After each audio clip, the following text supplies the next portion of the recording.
First Peter chapter 4, starting at verse 18. And if the righteous scarcely be saved, where shall the ungodly and the sinner appear?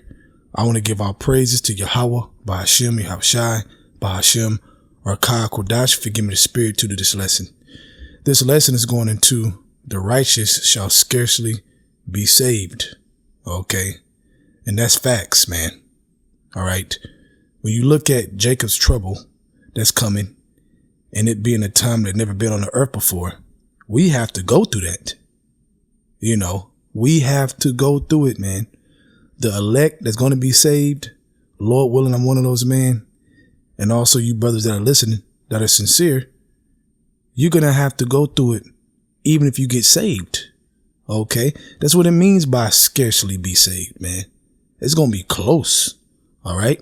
Okay. Let's go into the blue letter definition of that word scarcely in the Greek. Strong's G 3433, malis.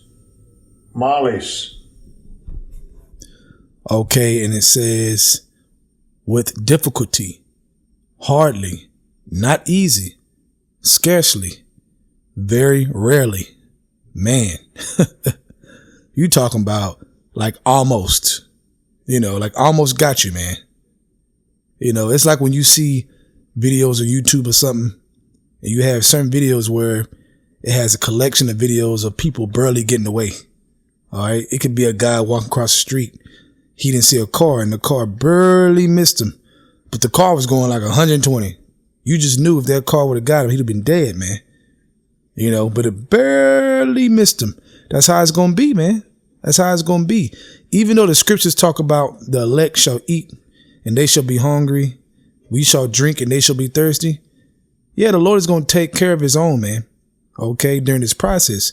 But it's going to be a lot of things happening and it's still going to be scarcely saving. Okay, you're still going to be scarcely saved. Now, when you go into the Google definition of scarcely, it says only just, almost not. I like that one. Almost not. Okay. It's like, I use another analogy, like in sports. When they say, man, you almost lost or they almost lost. Okay. Yeah, but they won. They won. Almost lost, but they won, man. Now from there, let's go to Revelations chapter 11, start at verse 12. And they heard a great voice from heaven saying unto them, come up hither. And they ascended up into heaven in a cloud, and their enemies beheld them. Talking about the elect.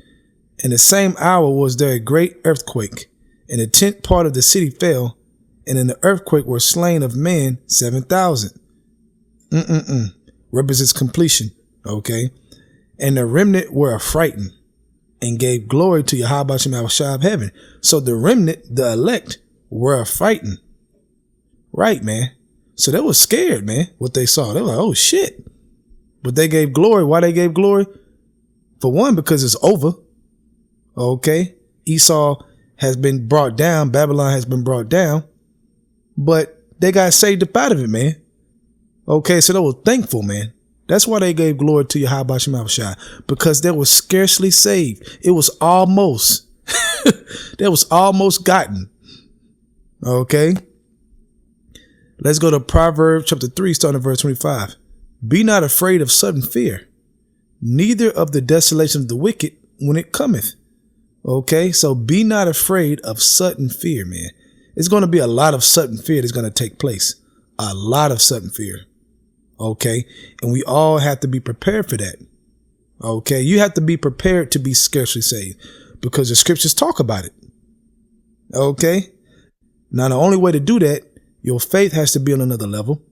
You have to walk by faith and not by the sight. Okay, because sudden fear is the sight. Okay, that's that quick sudden fear. You see something, oh shit, you're scared. That's the sight of things. But the scripture's talking about walking by faith and not by sight. And you have to build that within your spirit, man. Okay, let's go to verse 26. For the Lord shall be thy confidence and shall keep thy foot from being taken. Right, man. For the Lord shall be thy confidence. You still got to have the confidence, even though it's going to get very, very ugly. We are entering a time that's never been on the earth before. It's going to be nasty, man. Very, very, very nasty. You're going to see a lot of crazy shit. Okay. Strange things, man. All right. And when I go into this topic, it reminds me of Psalms 91 chapter. I'm going to read through the whole chapter real quick in the spirit. Let's start at 1. It says, he that dwelleth in the secret place of the Most High shall abide under the shadow of the Almighty. Right, man. Dwelleth in the scriptures, man, in the mysteries. Okay. In his wisdom. All right. I will say of the Lord, he is my refuge, my fortress, my God. In him will I trust. Surely he will deliver thee from the snare of the fowler and from the noisome pestilence. Right, man. Talking about that destruction. Okay. Which is going to happen during Jacob's trouble. All right.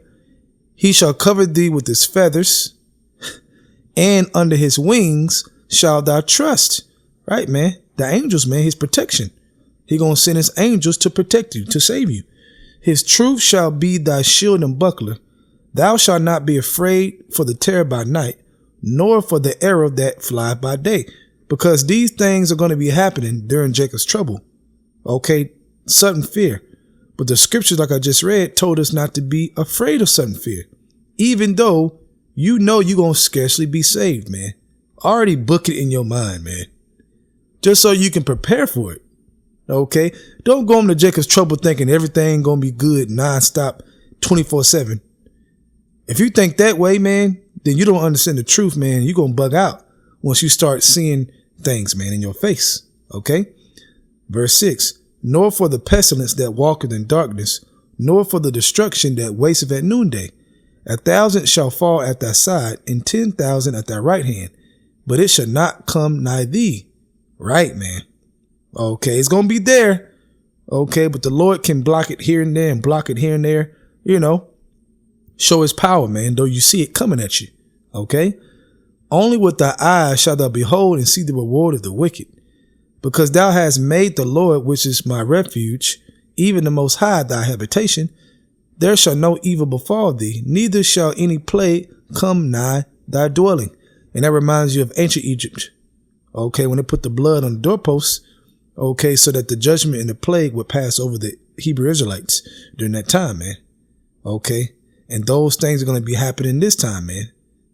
But you still going to be scarcely saved, man. It's going to be crazy, man. Okay. Verse 11. For he shall give his angels charge over thee to keep thee in all thy ways. Right. His feathers. Okay. He's going to hide you under his feathers. Talking about the angels, the chariots. All right. They shall bear thee up in their hands, lest thou dash thy foot against a stone. Thou shalt tread upon the lion and adder, the young lion and the dragon shall thou trample under feet. Ooh, Esau, man, these demons.